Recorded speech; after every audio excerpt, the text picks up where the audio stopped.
All right, so let's begin with the project itself.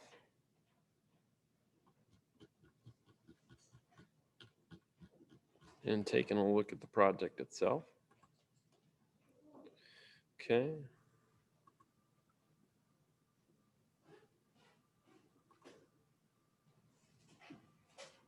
Where the chat window went.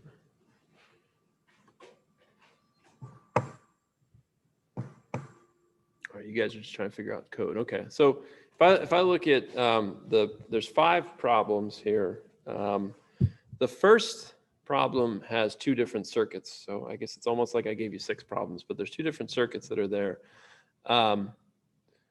These are, so what I did, it's 2 different circuits. It's a combination really throughout this whole thing of kind of circuit related problems where you're applying different numerical solutions. So a couple of notes a couple of things of guidance that I wanted to give on the basis of what I was hearing in office hours from people yesterday evening. All right. So the first question that I think I'm hearing a lot of is, if you want to think about how to approach these problems, the lecture videos from last week is where you want to go. All right. And the lecture content from last week is where you want to go.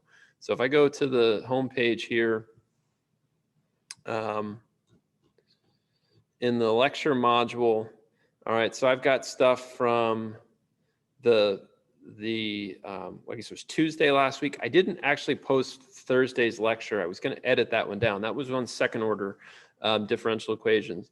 But the lecture that we did last Tuesday was focused on first order numeric solutions, which is exactly what we're doing in problem 1 of the project. All right. Problem 2 of the project gets into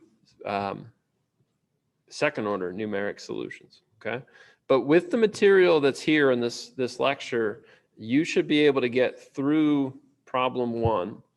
And at that point, you'll be building some confidence. So I wanted to talk a little bit about problems that are similar to that one to hopefully get you guys moving. And then I was going to talk a little bit about some of the stuff that's relevant to problems 3 and 4. Okay. All right. Before I get started, any questions you guys want to ask about that?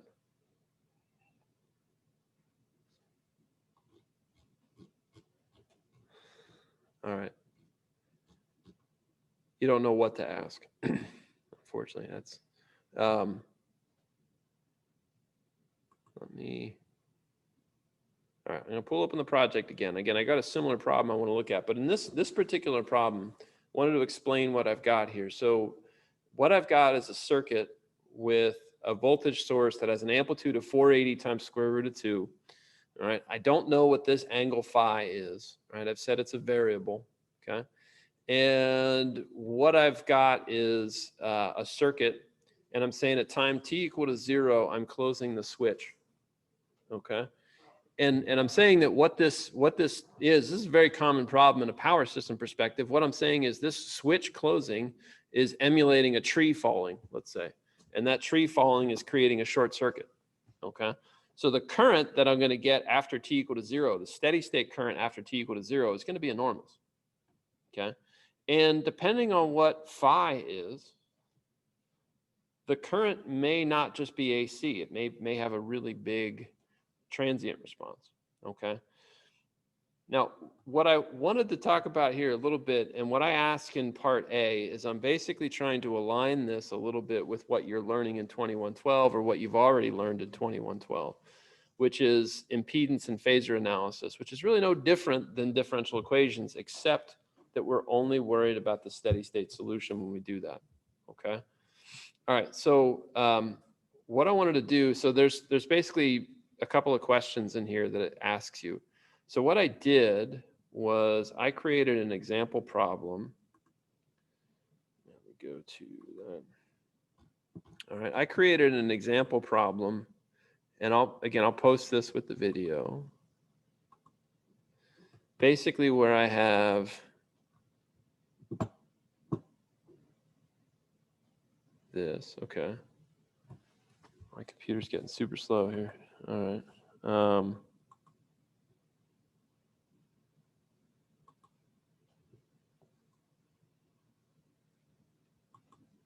we go. Okay. All right. Here's the circuit. Nope. Go back. There we go. Here's the circuit. All right. So what I did was I put a capacitor where that inductor was. And instead of solving for the inductor current, I'm now solving for the capacitor voltage. Okay, so it's a different circuit, different values, but I've got the same sort of basic idea. And what I'm going to do is I'm going to close the switch here at time t equal to 0. All right, so t equal to 0, that switch is going to close. Now, this is not like a power system circuit, okay? This is just an example circuit that we're going to look at for purposes of this, okay? All right, so I'm asking you similar set of questions like I have there in problem 1. Okay, so basically I laid them out here. So basically the first part says, let's find the amplitude of the steady state current. Oops, shouldn't be the steady state current, of the steady state voltage. See, I copied it directly. Hang on. The steady state voltage, capacitor voltage.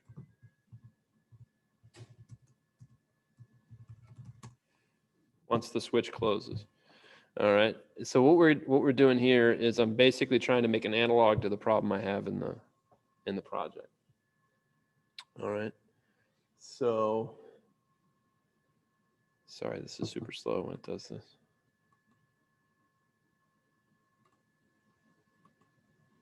Okay. All right. So I'm basically saying, so solve for the steady state capacitor voltage once the switch closes. Use impedance analysis to determine the amplitude of this current, okay? And then I say, write a differential equation that allows you to solve for VC.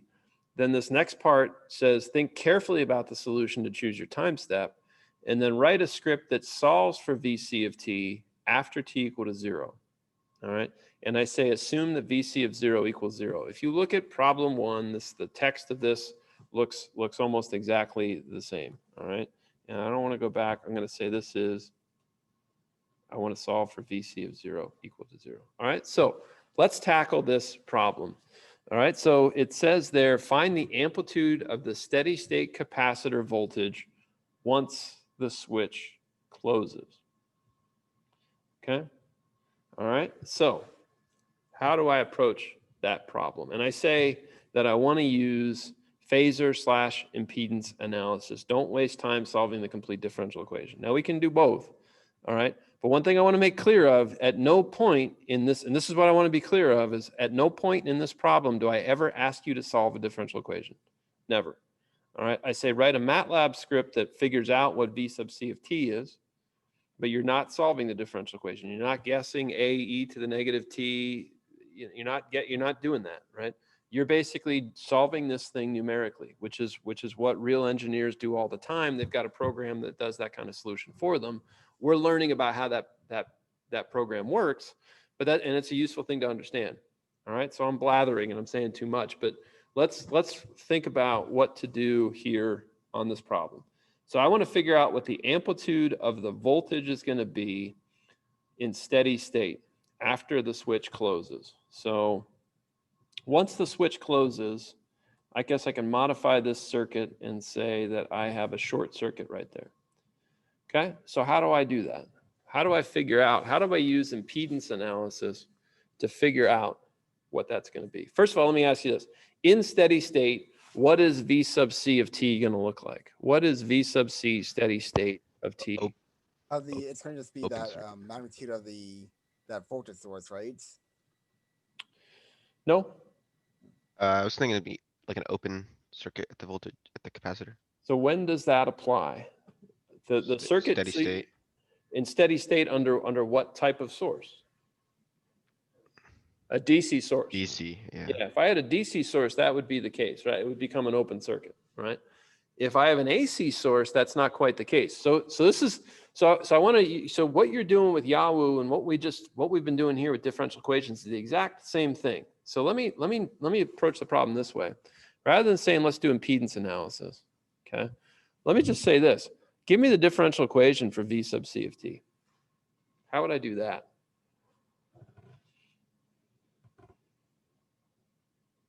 How do I find the differential equation here? Yeah, I gotta do KVL, right? So I'm gonna say 0 equals, and I don't want to write this whole thing in there, so I'm gonna call this guy VS, V source, okay? So I'm gonna do it the way that I do this, is I'm gonna label everything in advance. So I'm gonna say VR is this, and I'm gonna say IC is the current in that circuit, okay? So the way that I do my KVL is I go around the loop counterclockwise always, and I go minus to plus, plus to minus, plus to minus. All right, I look at the voltage polarities, minus to plus, plus to minus, plus to minus. So I'm going to say I do 0 equals minus Vs because I went minus the plus. Then I do plus V sub C plus V sub R. All right, so I have V sub S, the source. I'm going to say V sub S of t equals V sub C. And what do I put in there for VR? What do I write in there for VR? 1,000 R I. I C. Yeah, I'm gonna say R1C DVC DT. Okay. And I don't like to put numbers in right off the bat. And reason for that is I can look at that circuit and know that I look at that equation and I know from experience that everything looks like it's in the right spot. When it's just numbers, it kind of obfuscates what I'm looking at physically. Okay. All right. So that's a differential equation. All right. So if I told you this was a differential equation, what is the solution V sub C of t? What does it look like? It's got two parts, right? What are the two parts of that solution? So it's got a transient solution. What's the form of the transient solution? Yep, A e to the st. All right, from a differential equations perspective, I'm going to say A e to the st. There's no tals, whatever. I'm just going to call it A e to the st. Okay. And what's the steady state solution to that guy? Someone other than one of the guys in the room here. Somebody online. What's the steady state solution look like?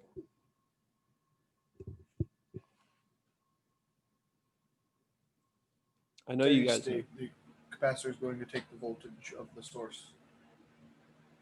What do you mean by the voltage of the source? Wouldn't the capacitor at t equals infinity be the equivalent of a short circuit? You guys have lots of thought. This is why I want to do this. You guys have lots of ideas in your brain, and the question, they're all right under certain conditions. Oh, you're right. Hold on. That would be under DC conditions. This is AC. So actually, it's going to be the current times the impedance. So I'm just asking. This is a differential equation. Okay. So a differential equation has two solutions. One of them is a transient, A e to the st. What would I guess as the... Oh, yeah. It's going to be B cosine omega t plus some theta. Okay. B cosine omega t plus some angle. And I'm already using phi here, so I guess I'll call it theta. Okay. All right. So in other words, what this says is I get a transient response plus I get some response that looks like my input. So I don't necessarily get I heard a couple of times you guys say, I'm going to see the source voltage there. I'm not going to see the source voltage. I'm going to see something with the same frequency as the source voltage, but its amplitude might be different and its angle might be different. All right. So, and let me just, I know what omega is. So let me write in omega. It's 2 pi 10 t plus some theta. Okay. Now that's the differential equations way of looking at this thing, right? I mean, that's what we know with differential equations. Impedance tells me the same thing, but it gets rid of the differential equations because I know that if I have a cosine going in, I'm always going to get a cosine going out. And what we found is that the differential equation, when I put this into the differential equation, right, and I tried to figure out what B and theta were, what did I find always happened to the differential equation piece? So what happened to this when I put it into the differential equation? I lost my DT. when I put in, right? So you guys did this and said, okay, well, I get b e to the j theta e to the j 2 pi 10 t. I put that into the differential equation, and what happened when I did that?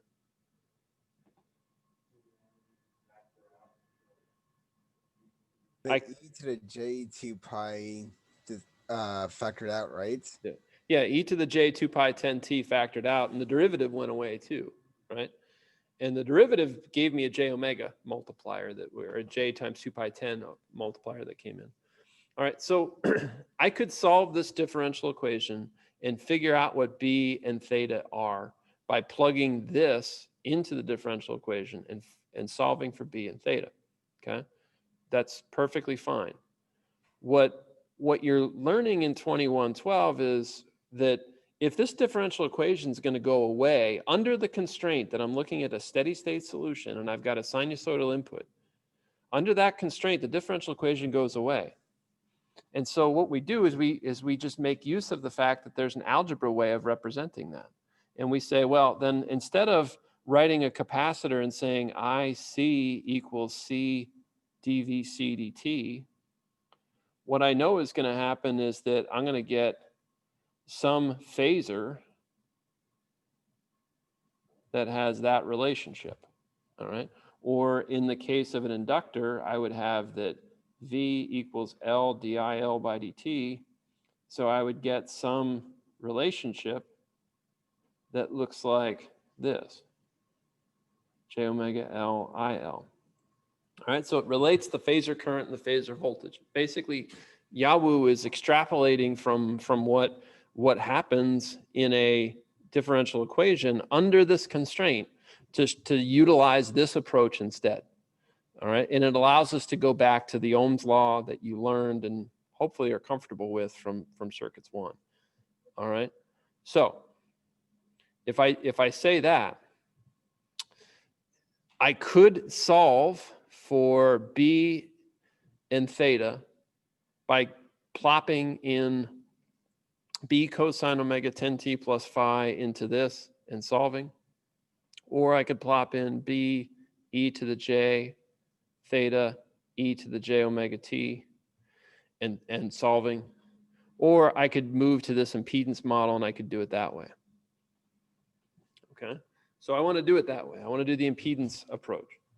So you guys tell me, how do I do the impedance approach to figure out what B is going to be? Because that's what I'm trying to do in the first part of this problem, is I'm trying to figure out what is the amplitude of the steady state result. So you guys tell me, how could I use impedance to do that?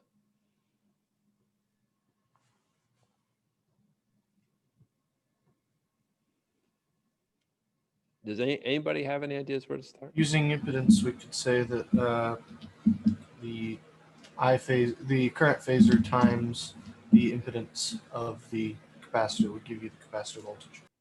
Yeah, so I could look at this as a series circuit here. And in fact, to make this even simpler, it looks to me like I have a voltage divider there, doesn't it? You guys see that? So I got a voltage source, capacitor, resistor. So it looks like I got a voltage divider. So if I have a voltage divider, I would say that V sub C, the phasor for the voltage across that capacitor, is equal to the phasor for Vs, right? Times what?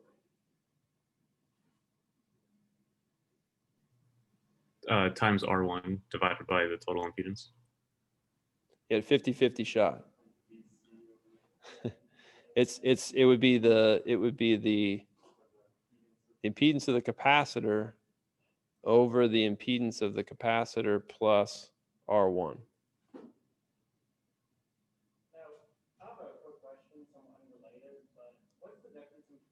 I agree. So, okay, so we got a question here on the floor from the classroom, which is to say, what's the difference between resistance and impedance? Impedance is the AC equivalent of resistance, okay? So, yeah,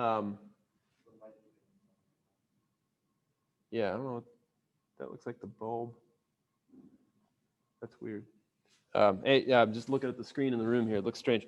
I guess you're on Zoom, maybe. I don't know. But that's maybe a sidebar conversation that's getting a little bit past what I probably should be talking about in here. But it comes from the fact that if I have a sinusoidal voltage and I'm looking at steady state results, that the relationship between the current phasor and the voltage phasor is related by j omega and the component value. All right. In the same way that if I looked at a resistor, I have V equals IR. What that sort of says in words is the current phasor and the voltage phasor have the same angle. So if you looked at them, they would be identical to, they would have the same phase, but different amplitudes. If I looked at the phasors here for a capacitor, they would have different amplitudes, just like a resistor, but they would have 90-degree phase shifts between them. That's what the J means. When I multiply by J, I'm shifting by 90 degrees. When I multiply by minus J, I'm shifting by minus 90 degrees.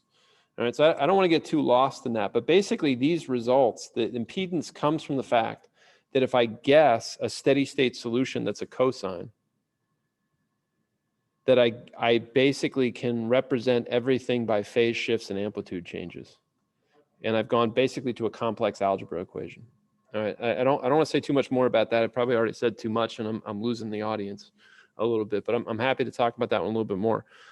What I want to focus on before I get too lost in the weeds here, it's a really important concept, right? Because impedance basically takes us, let me say it this way, the implicit assumption of impedance analysis is that I don't give a crap about the transient solution, that I'm just giving up on the transient solution and I'm just dealing with the steady state solution, which most of the time is really all you care about because you spend most of eternity in steady state, right?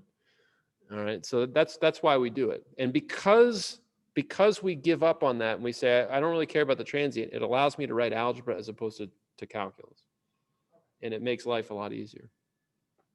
All right, so I'm saying a lot now and I want to move on from that. But this was the relationship that I got. V sub C is equal to V sub S times Z sub C over Z sub C plus R1.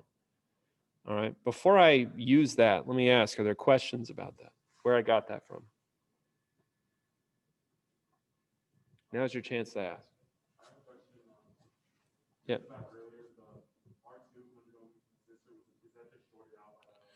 Yeah, so in this case, so I've closed the switch, right? So with the switch closed, I've got a short circuit across R2, and so it's gone. And this is very similar if you look at problem 1 in the project.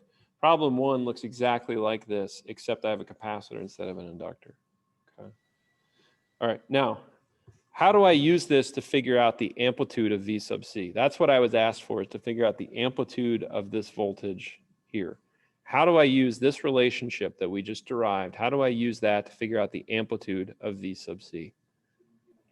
Well, if we're going at t equals infinity, then the transient is gone, so we can just ignore the A, the EST, and couldn't we just send VS times ZC over ZC plus R1 equal to B cosine 2 pi 10t plus theta?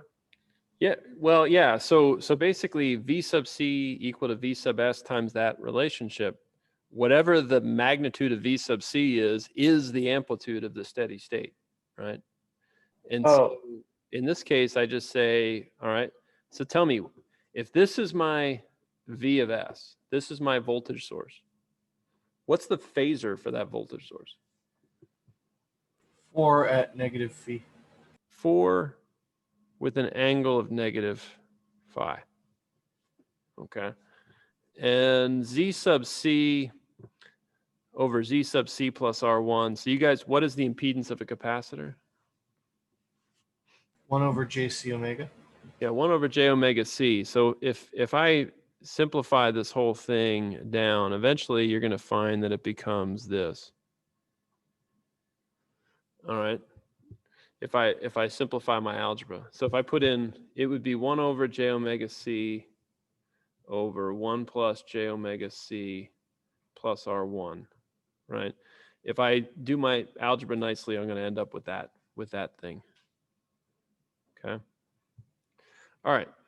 So, and omega is known in this case. So let me put in the value of omega. Omega was 2 pi 10. So J is 2 pi 10 C R1 plus 1, like that. C Okay. is known to be 1 millifarad. Yeah, C is known and R1 is known, but for whatever reason, I like keeping those in there. but you're right, they are known. So let me ask you this. Knowing that, how do I figure out now what the amplitude of the voltage V sub C is going to be? How do I use that result to figure out the amplitude? Well, I have to figure out the magnitude of the V sub C phasor, right? So how do I do that? I can get the magnitude of that thing, right? Yeah. So how do I get the magnitude of this thing? It's what? So let's look at the top here. I got 4 times e to the minus j phi. What's the magnitude of 4 e to the minus j phi? The magnitude would be 4. just 4. 4, right? 4 is what I got on top. What's the magnitude of the downstairs there? I got 1 plus j 2 pi 10 CR1 plus 1. What's the magnitude of that guy? Well, it would be 2 pi 10 CR1 squared plus 1 squared. Take the square root of that.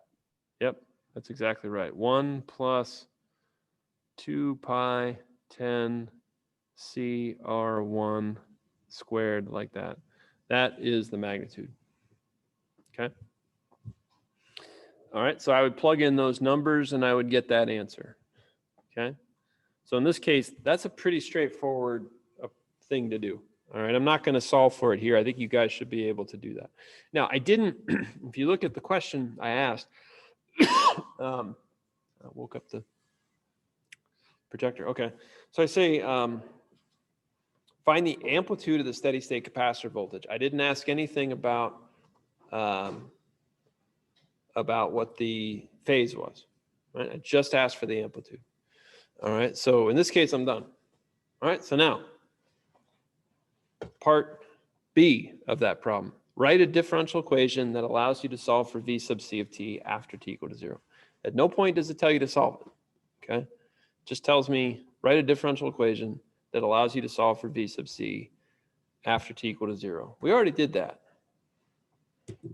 Yeah, Alex. So in a real world situation, what would be more important? Finding like the amplitude of that voltage, finding the phase?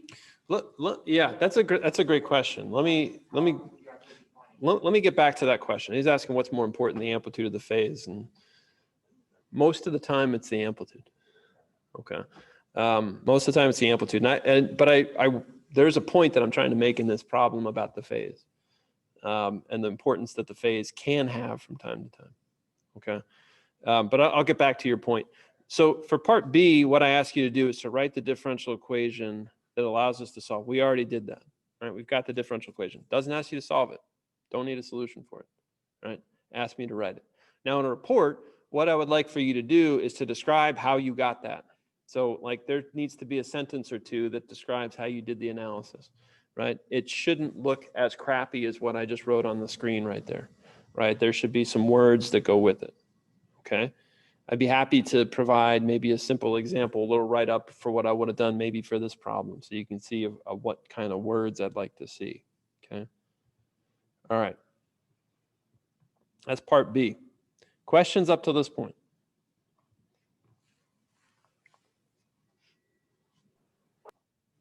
Wait, so part B is just explaining how we did part A?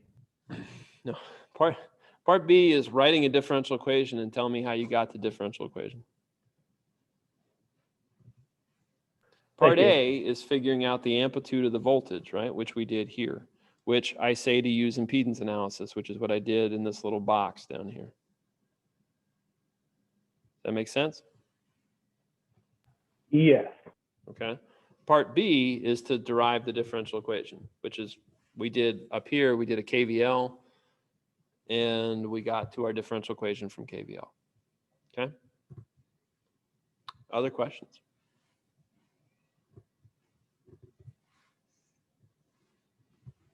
Okay, all right.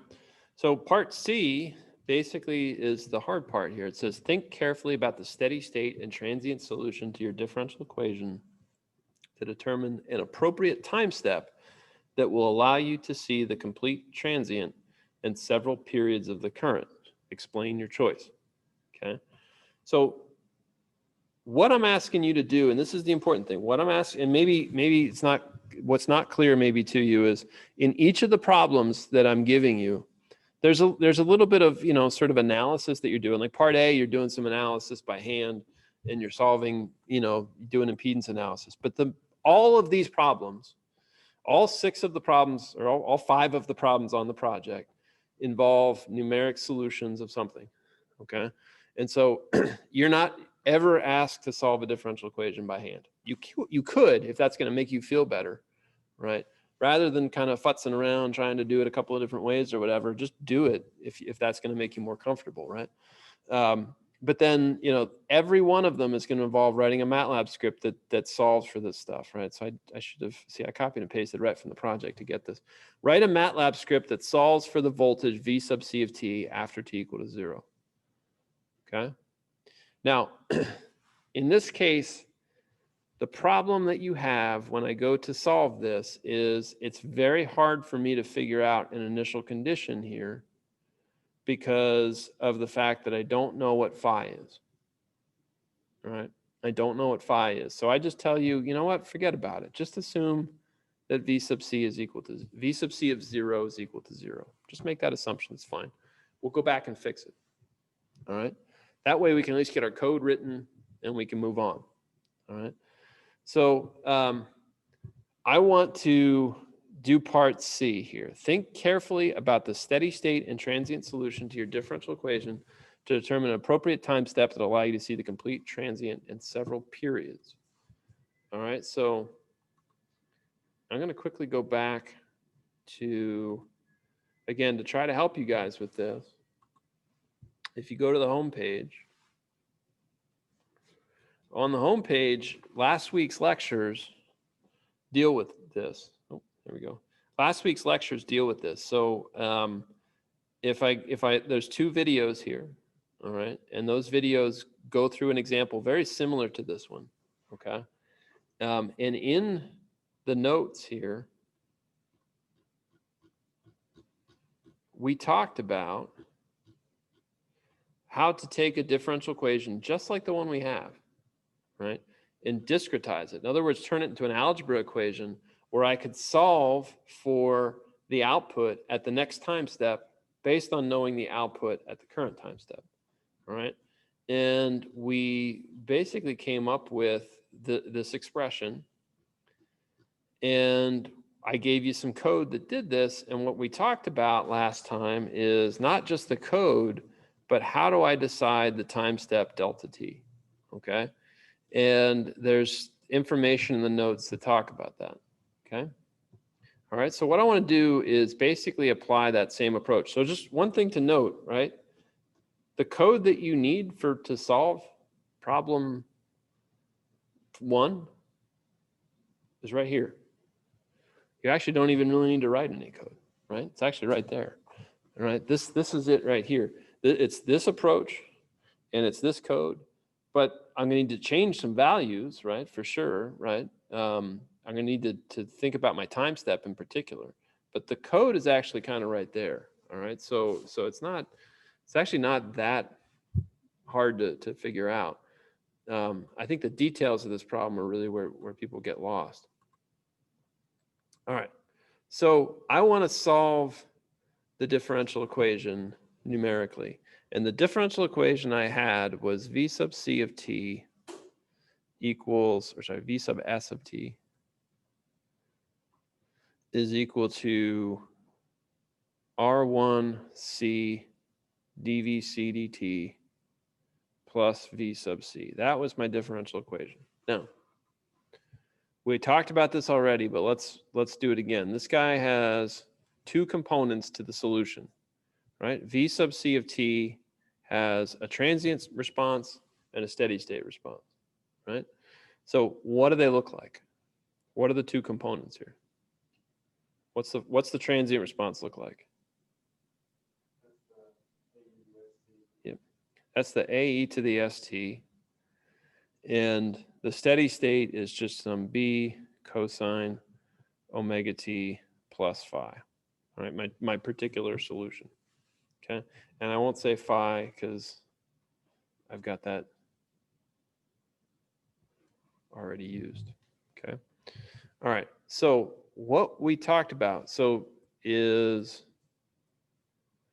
I know what this looks like. This is an exponential. And why do I know that exponential is always going down, right? And B cosine omega t plus phi. So if I looked at what that looks like, that's going to be some sort of sinusoid. Okay. Now, when I talked about choosing the time step last week, what did I say we needed to think about? Didn't you say it has to be a lot smaller than tau? Well, that's okay. So we did talk about that. So what we said is it needs to be a lot smaller than whatever the smallest feature is that I need to see. Could be tau, could be the period. All right. The key thing is there's two interesting things happening in the time domain, right? In this case, one of them is this decay, and one of them is this period. All right. I want to be able to accurately see both of those things. All right. That way I know I'm getting my computer to give me the right solution that I would get by hand. Okay. All right. And so if that's the case, so tau, much smaller than tau might be one way to do it. Okay. But this was what I had in the notes from last time that we talked about. Basically, so my transient response has this A e to the negative t over tau and this B cosine omega t plus phi. And I wanted to sort of keep in mind what was sort of the key time feature in each of these things. So the thing that controls how fast the exponential decays is the tau. The thing that controls the appearance of this guy in time is the frequency. Okay. Those are the two things that are in control of how this thing looks, the tau and the frequency. Okay. And so what I wrote here is if I want to see the entire transient, okay, if I want to see the entire transient, what has to be true? How long does it take for a transient to die off? Approximately 5 tau. Approximately 5 tau. So if I want to be able to see the whole thing, what I basically said is my delta t needs to be much, much less than, write it this way, my delta t is much, much less than 5 tau.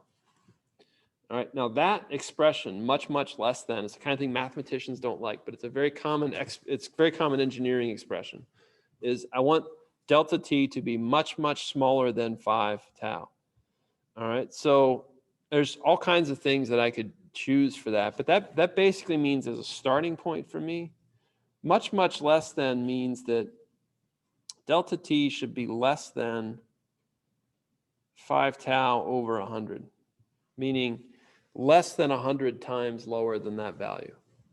Okay, that way what that says is if I chose delta t is 5 tau divided by 100, what does that mean? Let me just say, what would happen if I made that choice?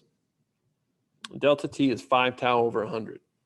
What does that mean? How many points would I get in the transient response if I did that? 100. 100. Okay. And if I do it smaller than that, I'll get more than 100.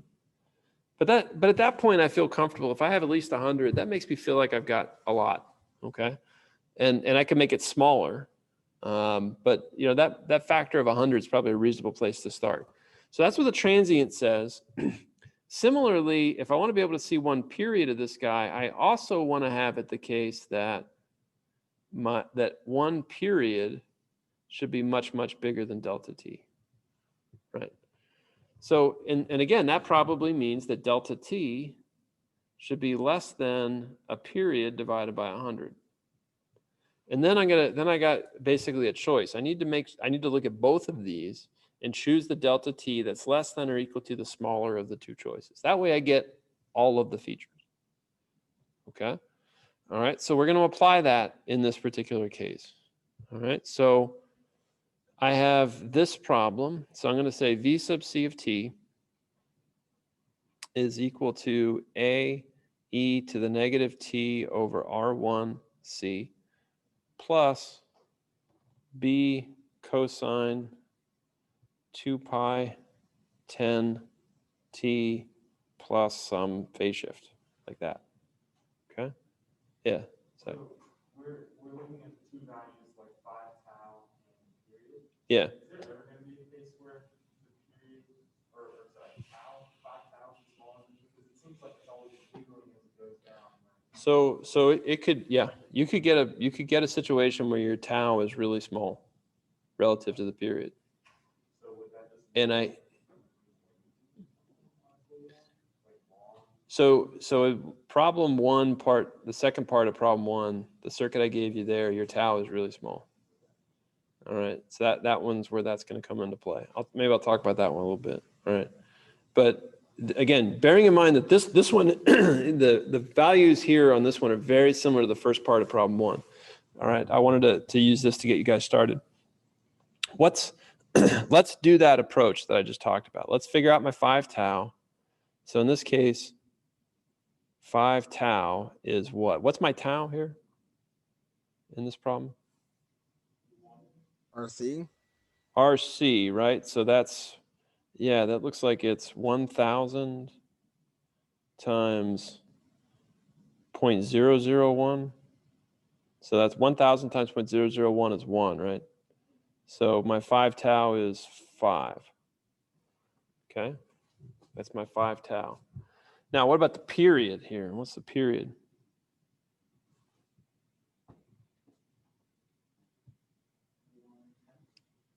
One-tenth, right? 2 pi t. So that tells me my period is 1/10 or 0.1 seconds. Okay, 0.1 seconds. Okay, so my delta t needs to be much, much less than t, and my delta t needs to be much, much less than 5. Okay, so t was 0.1. All right, so which one of those controls my choice for delta t? The 0.1, because it's the smaller of the two. So I'm going to say that my delta t should be less than 0.1 divided by 100. That's where I'll start out as my choice. Okay, you guys follow that? 100 is kind of the engineer's approximation for if something's 100 times bigger, then it's much, much bigger than. And that kind of says that I've made a choice to say that my delta t is 1% of the total. So that, it seems like a pretty small amount then, right? That's engineering speak for yeah, that's good enough. That's a very hand wavy argument, but that's a very common thing for engineers to do. Much, much bigger than means factor of 100, at least, right? So if I choose it less than that, all the better, right? That's getting me closer to Newtonian calculus, right? Where Newtonian calculus would be the delta t is infinitesimally small, right? It's 10 to the minus a billion, right? That's a small number. I'm going to say small enough is 0.1 divided by 100. All right. Questions about that?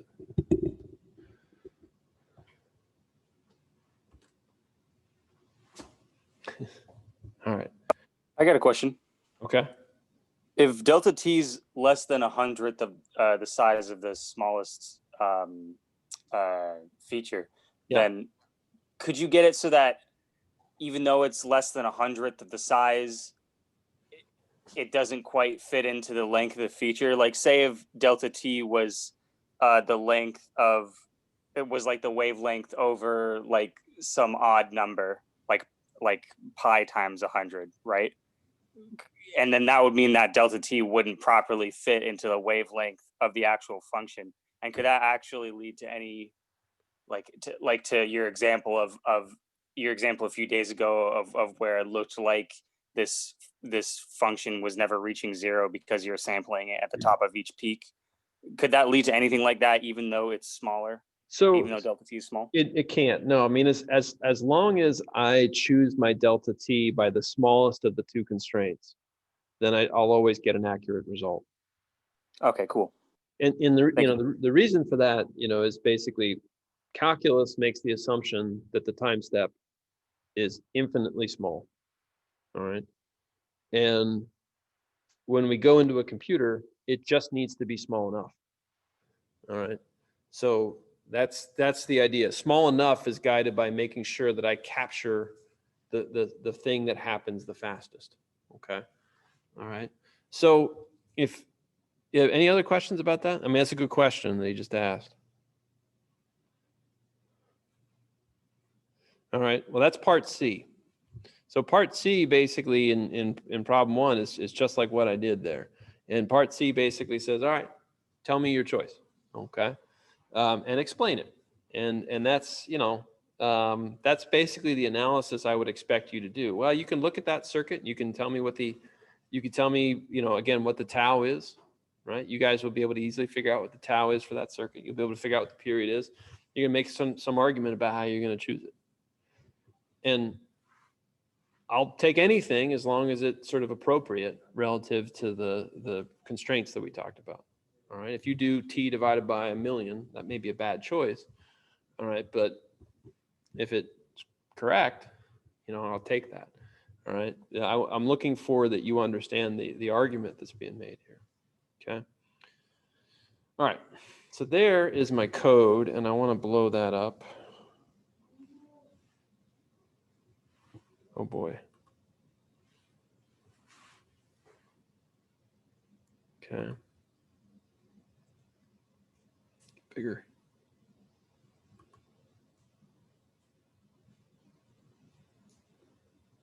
Oh boy. There you go. All right. So there's the code that I wrote. All right. And I just, I made the assumption I have an initial condition here. I called it y_0. I set it equal to 0. I plugged in my values and I wrote this code. All right. Very similar to what you would do in the problem I gave you in the assignment. It's just to say that the values are different here, and I'm asking for a capacitor. Now, notice how I chose my delta t. So in this case, we said that the smaller of the two things, right? The smaller of the two things was the period. So period divided by 100. I said I need to be less than the period divided by 100. And here's my delta t here. I did the period divided by 1,000. I could have done 100. I did 1,000, right? I said it could be less than. So 1,000 is less than, okay? All right. Now, what I did was I ran this. So let me go to Matlab. And here's my code, okay? Now, there's a couple of different ways you can store code in Matlab when you run it. I use .m files. So when you do a save, you can do a .m file, or there's a MATLAB live script that you can do. And I saw people using MATLAB live scripts. It's like an MXL file or something like that. Either one of them is fine, all right? Either one of them is fine. No problem with either one. All right. I wrote this script. I'm going to run it, and it's going to generate a plot for me. And there's my plot. So I did this for 6 tau. All right. So I did this so that I could see the transient, and I think it tells you that in the problem. In the problem here, I've said, try several different values. Well, I guess, okay. Yeah. So I want to see so I basically said choose the approaching time step so you will see the complete transient in several periods. All right. So I chose a value that was reasonable to see that. All right. Now, what I did was I did this guy exactly like I asked here. I said, I assumed that the initial capacitor voltage was 0. And it says, try several different values of phi between 0 and 180 degrees. For what approximate value of phi does the value of V sub c of t become the largest after t equal to 0? Okay, so let's look at what I chose. If you look at my code, I started out with phi equal to 0, and I started out with this initial condition equal to 0. Okay, and I got this. Shouldn't it? It does look a little funky at the beginning, doesn't it? It looks like it goes up a little bit, right? But let's change phi. All right, give me another number for phi between 0 and 180 degrees. 30. 30. All right, I got 30 I heard first. All right, so I'm going to do 30. And I'm just going to put 30, and then you see in my line of code here, line 15, it multiplies that by pi over 180 to get that in radians. All right, and I'm going to run that. Now look, it looks different, right? Now I can clearly see the transient. So what that says is sometimes maybe you can't see the transient. It actually depends on what the input source was. All right, and so that's not surprising because the total solution is somehow combining those two things, and it depends on what the source was, what this guy's going to look like. So I basically say, if you look at the problem here, the problem says try several different values of phi between 0 and 180 degrees. For what approximate value of phi does the value of v sub c of t become the largest after t equal to 0? So if I look at this, let's look at this one. This is with 30 degrees. So the peak value, all right, there's a video that talks about how to do this. So right now, if I hover over the graph, you guys see a couple of things appeared over here in the upper right. There's a magnifying glass with a plus sign and a minus sign, and then there's this thing on here called a data tip. A data tip will allow me to see the value on this. Okay, so I can get a value out of it. I can also kind of zoom in a little bit. So I'm going to click the magnifying glass, and I right click and zoom in on it. So I see the peak value of this guy is, I don't know, I mean, I could get the data tip and read it off, but it looks like it's what, I don't know, I'd call that about 0.095 or so. All right, about 0.095. And by the time I get to steady state, looks like this guy's gotten to about, I don't know, 0.065 or so, maybe. All right. Let's set this phi back to 0 degrees. Oops. If I can actually highlight it. All right, now look, all I really see is the steady state here. So which one gives me which one gave me a larger value for v sub c after t equal to 0? Was it with phi equal to 0? With phi equal to 30 degrees? 30 degrees. Yeah, 30 degrees. Now, let's think about this. If I'm dealing with sinusoids, so I think one of the things that's going to freak people out, and I understand being freaked out by this one, is I say, choose a couple of different values between 0 and 180 degrees. Okay? What do you think are the two most logical choices? We're dealing with sine and cosine. Where does sine and cosine kind of max out? 90 and 0, right? They're basically the places. Like cosine is max at 0, sine is max at 90. So how about we try 90 degrees? All right? So 0 and 90. That seemed like two reasonable choices. So how about I try 90 degrees? And run it. And evaluate. Oh, there you go. All right. So if I look at the maximum value here, it looks like the maximum is somewhere above 0.1 now, right? And I got this long transient like this, okay, that basically is coming into play. Now, the transient was hardly noticeable if I had phi equal to 0, okay? And let's say I chose, let's go past 90 degrees. Let's do, I don't know, let's do 135 degrees, all right? If I did that, and run it. So it's still pretty big, but not as big as it was in that previous case. Okay. So, and again, you'd have to look at that probably a couple of times to believe me totally that it was greater than. All right. I'm not asking you to try it at 0.1 and 0.2 and 0.3 and points. Like, I'm not asking you to do it at like 1,000 different choices or write some crazy script to evaluate it, all those choices. Use some intuition and try it at a couple of different logical points.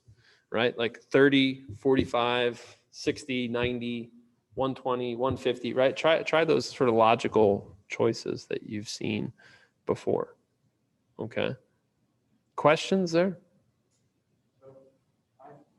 Why is it that phi being 0 makes the transient go like this?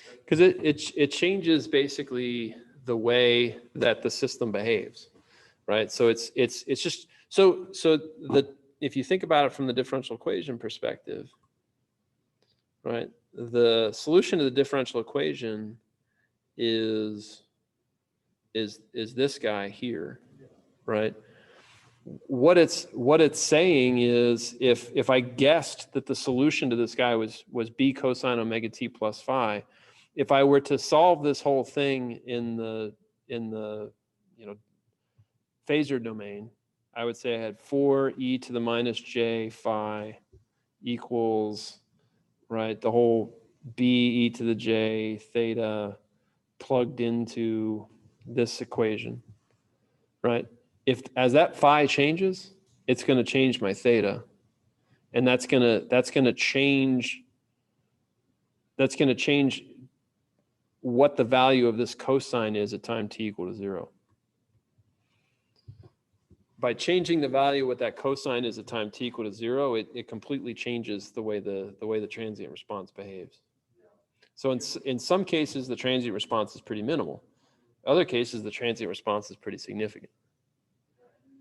And the reason I bring that up in the context of this particular problem is if in this case I'm basically asking you to this is a very similar problem. This is a problem that an engineer would do if he's trying to choose a circuit breaker, right, to put into a power system. So a Duke engineer does this kind of thing all the time when they're doing protection design, right? So they're going to say, I need to protect this system from a short circuit. So I need to choose a circuit breaker that can handle the current that's going to flow. And if you've done part A, I think what you'll see is that current, that steady state current's like 400 amps. If you do part D here, you're going to get that the peak current in the transient can be like 600 amps. The engineer needs to make sure that he chooses a breaker that can handle that 600 amps, even for a short period of time without blowing up, right? If he doesn't, if it can only handle 500 amps, then the breaker might blow up, in which case there's going to be this cascading failure throughout the power system, and it's going to cause a bunch of other breakers to blow. All right. And so this is kind of a typical analysis that an engineer might do. All right. That's why I wanted to give this as kind of a sort of a typical example of this type of thing. All right. If I don't think about that transient properly, then I won't get quite the right result. All right. Now notice, I'm asking you to do this numerically because no engineer solves differential equations. There's nobody at Duke that's going along solving a differential equation. But you need to understand, if you don't understand that this transient can be there, you'll blow up your breaker, right? The computer is typically what we use to solve for transient analysis. So that's why I wanted to do this a little bit, is to get you guys used to the fact that when you want to do transient analysis, typically, you're letting the computer do it for you. Okay. All right. Let's see, one more part to this problem I want to do here. So it says, using your value of phi from part D, use impedance and phasor analysis to determine a function for v sub c of t right before t equal to 0. In other words, the true initial condition. I want to know what v sub c of 0 actually is. It is not 0. If the thing was running, it wasn't 0. So I need to figure out what it actually is. Okay. So if I wanted to do that, how would I do that? Now I've basically said, all right, and I guess maybe I've told you guys at this point, it's 90 degrees. All right, I'll give that one to you for free. You got plenty of other stuff to do. All right, so 90 degrees is where it's going to max out. All right, so I'm trying to figure out what is v sub c of 0. How do I figure that out from the circuit?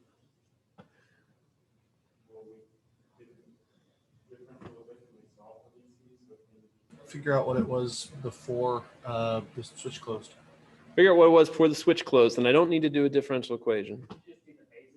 I can just do the phasor domain because it was in steady state. It's been doing its thing for a long time, all right, before t equal to 0.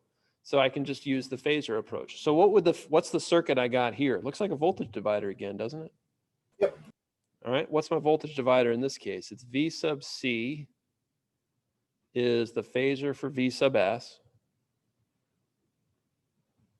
It's a voltage divider. So what goes on top?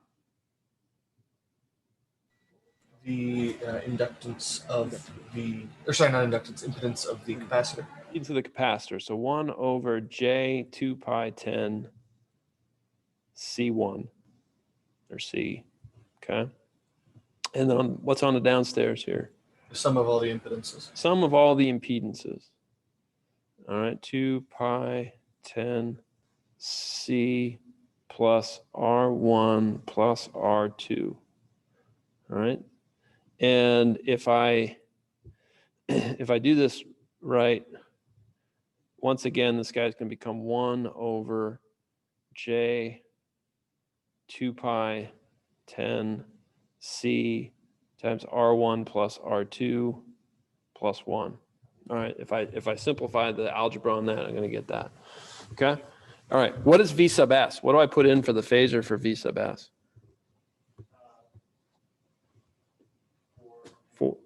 4 with an angle of negative 90 degrees.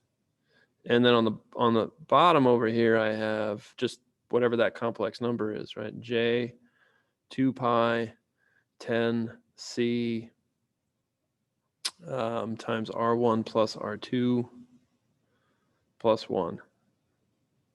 Okay. So if I solve that, if I've noticed I plugged in numbers and solved for that, I'm going to get some answer. Okay. And that answer would be, and again, I'm not going to, so how, first of all, let me ask you this, how would I get the magnitude of that? What's the magnitude of that expression? 4 divided by the magnitude of the bottom. Okay.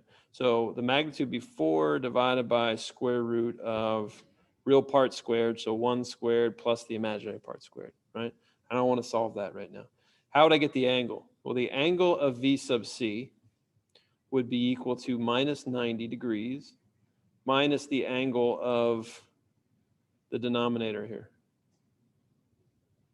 All right, whatever that angle is. Okay, you guys follow that? Now I would just punch this out and calculate it. That's fine, right? Once I got to this point where it's just the numbers. You could do that. I mean, again, you're writing a Matlab script anyway. So I mean, I would do it in Matlab. I mean, why do it there when you're just going to have to copy it over into your report? Is I guess my argument. At least have it all on the computer while you're putting the report together, right? Rather than transpose it and make the risk of a data entry problem, right? But all right, so but the answer here. So I'm going to get numbers for these two things. Let me just say that. Let's make up numbers. Let's say the numbers were 3 and negative 110 degrees. I don't know if those answers are right. I don't care. Let's just pretend that they are right. How do I use those in the context of the problem I asked? So using your value of phi from part D, use impedance analysis to determine a function for V sub C of t right before t equal to 0. So because it was in steady state, I know that it's B cosine omega t minus phi, or plus phi, or we call it plus theta, we called it. Okay. Based on what I just solved, let's say I got these results, 3 and negative 110. So wouldn't that mean that this is 3 cosine 2 pi 10 t minus 110 degrees? Yep. And then what do? It says, use this expression to determine the true numeric value of V sub C of 0. So what would that be? V sub C of 0 is equal to what? 3 cosine of 2 pi 10 times 0 minus 110 degrees. Like that. That's my true initial condition. All right, so what I would do now is I would go back into my code and I would change my initial condition to 3 times cosine negative 110 times pi over 180, like that. And that now would be my initial condition. Okay. Questions about that?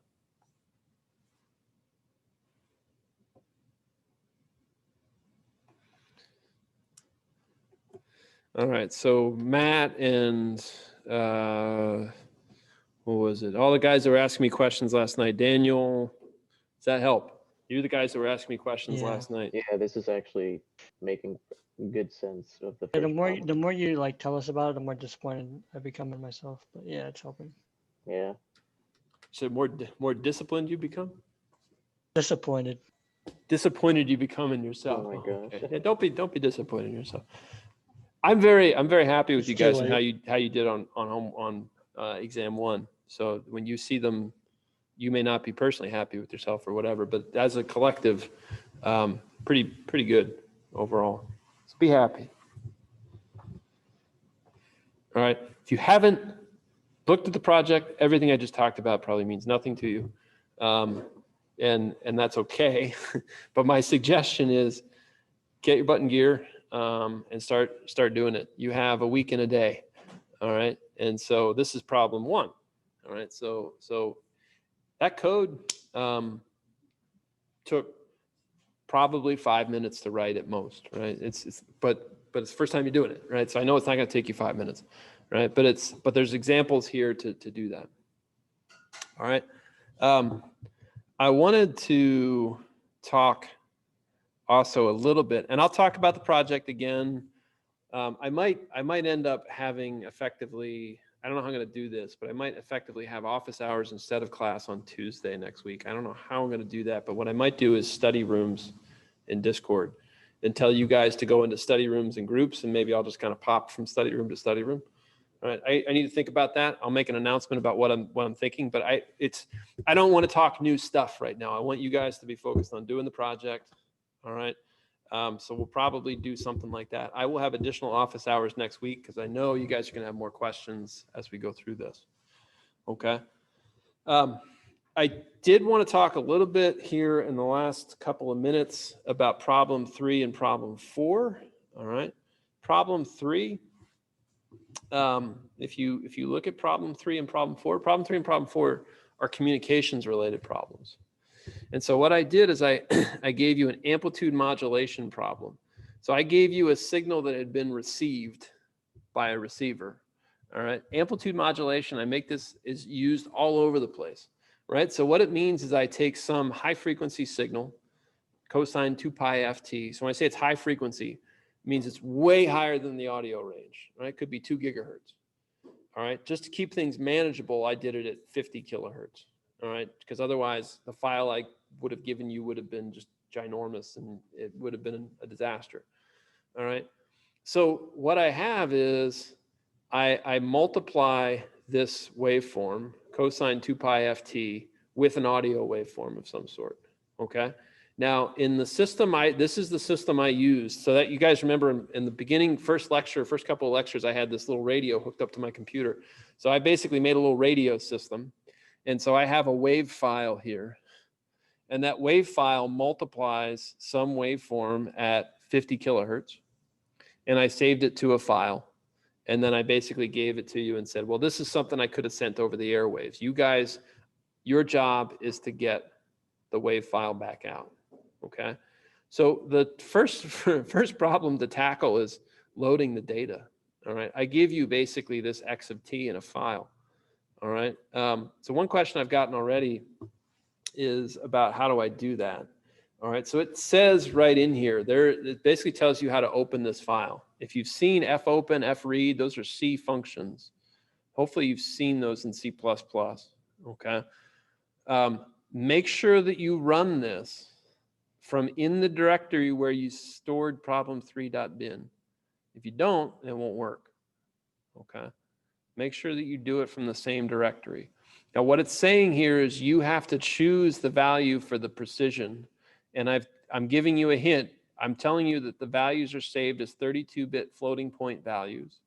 And so I basically tell you to go to this link and determine whether that 32-bit floating point is a single or double precision number.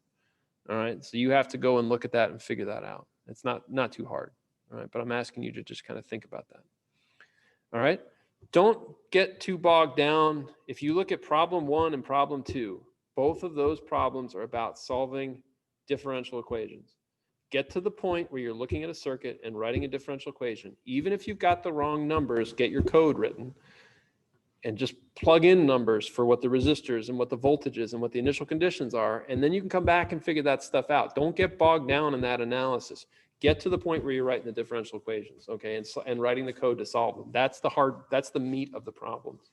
All right, so my suggestion to you is get to that and don't get bogged down in the details, okay? All right, I'm gonna stop there. I'll hang out here for a little bit longer if you guys have some questions, but I'm gonna stop the recording.